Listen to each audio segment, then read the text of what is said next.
Hello दोस्तों, आज का वीडियो गुप्त वंश के शासकों के क्रम में आखिरी वीडियो है। इस वीडियो के साथ ही हमने संपूर्ण गुप्त वंश के शासकों के बारे में विस्तार पूर्वक जाना। पिछले वीडियो के माध्यम से हमने गुप्त वंश के संस्थापक श्रीगुप्त तथा वास्तविक संस्थापक चंद्रगुप्त प्रथम, भारत का नेपोलियन समुद्रगुप्त तथा गुप्त वंश के प्रतापी शासक चंद्रगुप्त द्वितीय विक्रमादित्य के बारे में जाना। आज के वीडियो के माध्यम से हम गुप्त वंश के एक और प्रतापी शासक कुमारगुप्त प्रथम के बारे में पढ़ेंगे। आज का हमारा topic railway, SSC, MTS, banking किसी भी एग्जाम की दृष्टि से बहुत महत्वपूर्ण है। खासकर PCS exam, BPSC, Bihar SI तथा यूपीएससी का यह पसंदीदा टॉपिक है। 2 प्रश्न यहाँ से पूछे ही जाते हैं। अतः दोस्तों, आपसे निवेदन है कि आप वीडियो के अंत तक बने रहें। हम आज के अपने टॉपिक पर आते हैं।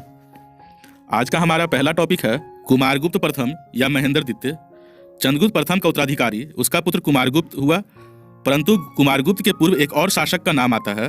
वह है ध्रुवदेवी अर्थात रामगुप्त की पत्नी का पुत्र गोविंदगुप्त। यह एक विवादास्पद विषय है।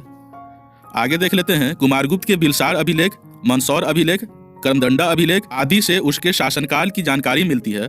कुमारगुप्त प्रथम के समय के सार्वधिक गुप्तकालीन अभिलेख प्राप्त हुए हैं। इंपॉर्टेंट है, याद रखेंगे। उनके सुव्यवस्थित शासन का वर्णन उनके मंदसौर अभिलेख में मिलता है। Very important. यह अभिलेख एक प्रशस्ति के रूप में है जिसकी रचना वत्स्य भट्टी ने की थी। इंपॉर्टेंट है।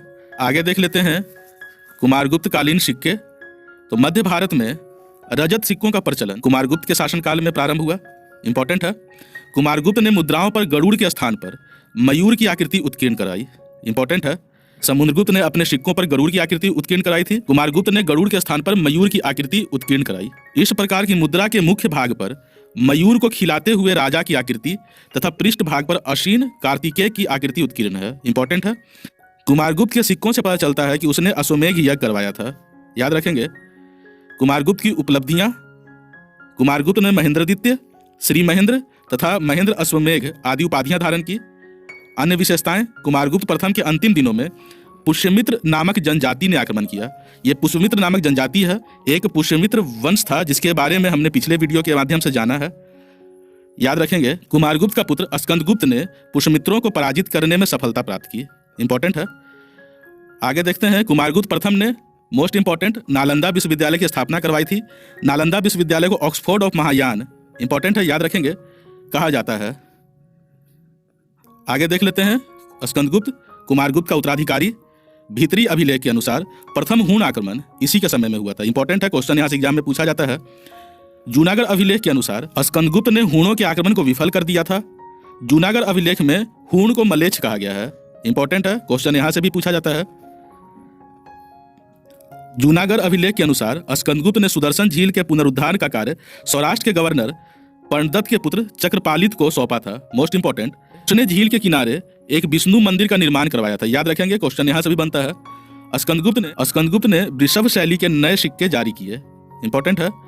हेनसांग ने नालंदा संघराम को बनवाने वाले शासकों को सक्रादित्य के नाम का उल्लेख किया है, जिससे स्कंदगुप्त द्वारा नालंदा संघराम को सहायता देने का प्रमाण मिलता है। Most important. स्कंदगुप्त ने 467 ईस्वी में चीनी सम्राट शांग के दरबार में एक राजदूत भेजा था। इंपॉर्टेंट है, याद रखेंगे।